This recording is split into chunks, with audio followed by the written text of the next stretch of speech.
तृणमूल कांग्रेस में एक के बाद एक बगावत हो रही है, बिखराव सा होता हुआ दिखाई दे रहा है, जैसे क्रम्बल कर रही है वो पार्टी। इतने बयान आए आज ममता जी को, कुछ क्या आपने कुछ बताया था कि कुछ पोस्ट कविता लिखी है, ममता जी ने कविता लिखी, गिरगिटी कविता, हाँ कविता लिखी है, गिरगिट पर कविता लिखी है कि ये सारे दल बदलू हैं, ये सारे इन्होंने गिरगिट की तरह रंग बदल लिया जैसे हम चुनाव हारे। लेकिन इसका मतलब आप, वो तो ठीक है, चलिए वो जो रंग बदल रहा है ठीक है, लेकिन कुछ उसकी वजह में भी तो जाना पड़ेगा ना, क्या ममता जी कर रही हैं। मैं आपको 2-3-4 उदाहरण आज दे सकता हूं। सुखेंदु शेखर रे राज्यसभा के सांसद हैं, काफी वक्त से नाराज है, लेकिन अब खुल के आ गए। सुखेंदु शेखर रे कह रहे हैं कि आरजी कर रेप केस के बाद हमारी सरकार के रवैये ने लोगों को हमारे खिलाफ कर दिया। हम उस केस को अगर तह तक जाते, सेंसिटिवली हैंडल करते, दोषियों को सजा दिलवाते तो और बात होती, हम तो उस केस को ढकने में लग गए, ये उन्होंने कहा। फिर दूसरे शांतनु सेन, ये राष्ट्रीय प्रवक्ता है इनके, और ये भी एक्स राज्यसभा एमपी हैं। इन्होंने भी ये कहा कि मैं बहुत वक्त तक अपनी पार्टी के गलत फैसलों को भी सही साबित करने का काम करता रहा, क्योंकि मेरी जिम्मेदारी थी, मैं प्रवक्ता था, अब मुझसे ये काम नहीं होगा, उन्होंने भी कह दिया। एक तीसरे राष्ट्रीय प्रवक्ता है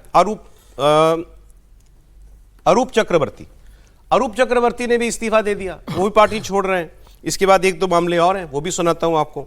एक बहुत सीनियर एमपी, वेरी सीनियर, वो अपने लोकसभा क्षेत्र में गए, एमपी है, लोकसभा क्षेत्र में गए, लोग अंडे मार रहे हैं उनको, चोर चोर चिल्ला रहे हैं। ये हालत हो गई टीएमसी की।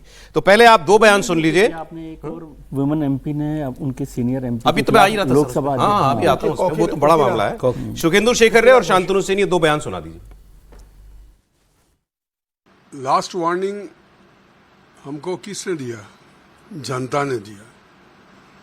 जो जनता 2024 का अप्रैल मई महीना में लोकसभा चुनाव में 29 सीटों पर हमें जिताया, चंद महीनों बाद जब आरजी कर कांड हुआ तो समझना चाहिए था कि जो जनता हमको चंद महीनों पहले इतना समर्थन दिया है, वही जनता लाखों की संख्या में सड़क पर उतर गए, रात जाग रहे हैं आरजी कर कांड के कारण। अगर कोई पार्टी जनता की आवाज को नहीं समझ पाते तो उसका पतन अनिवार्य है। हम उसको छिपाने के लिए, दबाने के लिए उस कोशिश शुरू किया, उसमें हम लगे रहे हैं। जब बहुत ऑड सिचुएशन में, जब मेरा मन कहता था, पब्लिक कहता था कि इसको सपोर्ट नहीं करना चाहिए, फिर भी हम उसका स्पोक्स पर्सन था बोल के पार्टी को डिफेंड करना मेरा मोरल ड्यूटी बना था। तो फाइनली एक पॉलिटिशियन किसके लिए पॉलिटिक्स करता है? पब्लिक के लिए, आम जनता के लिए, वोटरों के लिए। 4 मई जब चुनाव का मतदान का रिजल्ट निकला, उससे ये क्लियर सबूत हो गया कि पब्लिक हम लोगों को एक्सेप्ट नहीं किया था। जब हम लोग 2011 में पावर में आया, पब्लिक हम लोगों को मैंडेट देके सत्ता में लाया, हम लोग बोलेंगे हम लोग पब्लिक का मैंडेट मान रहा है। और 2026 में जब पब्लिक हम लोगों का खिलाफ राय दिया, हम बोलेंगे पब्लिक का मैंडेट हम लोग नहीं मान रहे। ऐसा तो नहीं हो सकता है। देखिए ये दोनों ही लोग जो है पहले से नाराज है। एक बात तो ये चुनाव के बाद तो इनको मौका मिल गया, ऐसा कहना चाहिए। लेकिन जो बात कह रहे हैं वो सोचने लायक है। वो जो सुखेंदु शेखर ने क्या कहा, जिन लोगों ने अभी आपको 29 एमपी चुन के दिए, वो कैसे इतनी जल्दी 2 साल के अंदर आपके खिलाफ हो गए, ये सोचना पड़ेगा ना। सही बात है, 29 एमपी चुन के दिए थे, ये भी वही बात कह रहे हैं कि वो नतीजा स्वीकार था, ये नतीजा स्वीकार नहीं है, ऐसा कैसे हो सकता है। लेकिन टीएमसी में एक बड़ी प्रॉब्लम शुरू हो गई है सर। प्रॉब्लम बिल्कुल ठीक बात है, और ये बात हमेशा ही कहते हैं कि इलेक्शन में या पॉलिटिकल पार्टी जो भी होती है उन्हें मैंडेट को मानना चाहिए। मैं हमेशा ये बात पर सहमत रहता हूँ, मैंडेट को सम्मान देना चाहिए कि जो मैंडेट दिया गया। जैसे उन्होंने कहा कि भाई 11 में जो मैंडेट दिया था उसको माना, तो 26 में क्यों नहीं मान रहे, वो बात है। लेकिन ये जो चुनाव की हार के साथ जो ज्ञान प्राप्त होता है, दिव्य ज्ञान, और जो मन की बात सुनाई देती है, वो भी ये बताती है ना कि आप सत्ता के साथ रहना चाहते हो। कुल मिलाकर आप इनको मत छोड़िए ऐसे आसानी से। भाई जो ज्ञान उनको अब प्राप्त हुआ है, वो ज्ञान पहले क्यों नहीं प्राप्त था? और वो मोरल ड्यूटी नहीं थी? आरजी कर में जो हुआ है, जिस लड़की के साथ हुआ, वो तो मोरल ड्यूटी उस समय बोलने की थी। मोरल ड्यूटी तो तब होती है, आज कौन सी मोरल ड्यूटी है?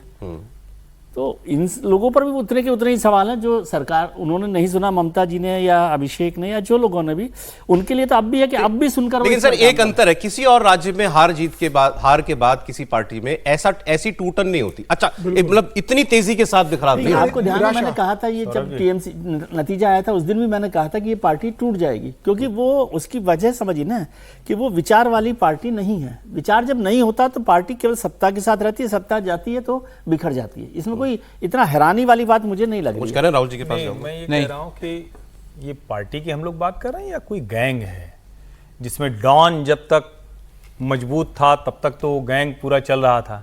जैसे ही डॉन कमजोर पड़ा, गैंग के सारे मेंबर, सारे छोटे गुंडे, बड़े गुंडे, छोटा अपराधी, बड़ा अपराधी, वो अचानक अपना अपना धंधा चलाने लगता है। पार्टी जब होती है तो ऐसे नहीं टूटती है भाई। पार्टी को तो ठीक है, हार गए, इसमें क्या है, लेकिन चूंकि ये जुड़ा हुआ है अपराध से, गुंडागर्दी से, तोलेबाजी से, वसूली से, कमीशनखोरी से, इसलिए इन लोगों को भी डर लग रहा है। इसलिए इन लोगों को भी लग रहा है कहीं उलट के हमारे ऊपर ना आए। ठीक है, अगर एक उदाहरण देकर के अब फिर आ रहा हूं राहुल जी, बस ये वो काकुली घोष वाला भी बता दो ना एक साथ, फिर आप सब पे कमेंट कर लीजिएगा। 2 लोकसभा सांसद कैसे लड़ रहे हैं टीएमसी के, खुलेआम लड़ रहे हैं, एक दूसरे के ऊपर बयान दे रहे हैं। काकुली घोष लोकसभा सांसद हैं, उन्होंने पहले पार्टी के पद छोड़े, उन्होंने कहा कि मुझे साइडलाइन किया गया, तो चलिए ठीक है। फिर उन्होंने लोकसभा स्पीकर को चिट्ठी लिखी, इनको हटा के कल्याण बनर्जी को लोकसभा का चीफ विप बना दिया ममता बनर्जी ने, और अब ये कह रही हैं कि ये आदमी मेरे साथ बदसलूकी करता है, बदजुबानी करता है, और इन्होंने हाउस जब चल रहा था तब मेरे साथ बहुत मिसबिहेव किया, और मिसोजिनिस्ट हैं ये, मतलब महिलाओं के खिलाफ दुर्व्यवहार करना आदतन इनके अंदर है, और इनके ऊपर एक्शन लिया जाए। फिर कल्याण बनर्जी ने प्रेस कॉन्फ्रेंस की और उन्होंने कहा कि जब भाई अगर मैंने इनको कुछ अभद्र शब्द कहे थे तो उस वक्त स्पीकर को चिट्ठी लिखनी चाहिए थी, अब क्यों लिख रही हैं? इसका मतलब है कि इनका मोटिव जो है वो कुछ और है। उन्होंने इनके ऊपर करप्शन के चार्ज लगाए, तो ये हो रहा है टीएमसी में। देखिए, जब भी कोई दल जो है सत्ता से बाहर जाता है उसमें एक्सोडस होता है। देखिए, अब हम ये कह रहे हैं कि तृणमूल जो है उसमें लोग बाहर जा रहे हैं, तो तृणमूल में वो लोग भी बाहर जा रहे होंगे जो बेसिकली सत्ता के लिए वहाँ पे थे और सत्ता का सुख भोगना चाहते थे।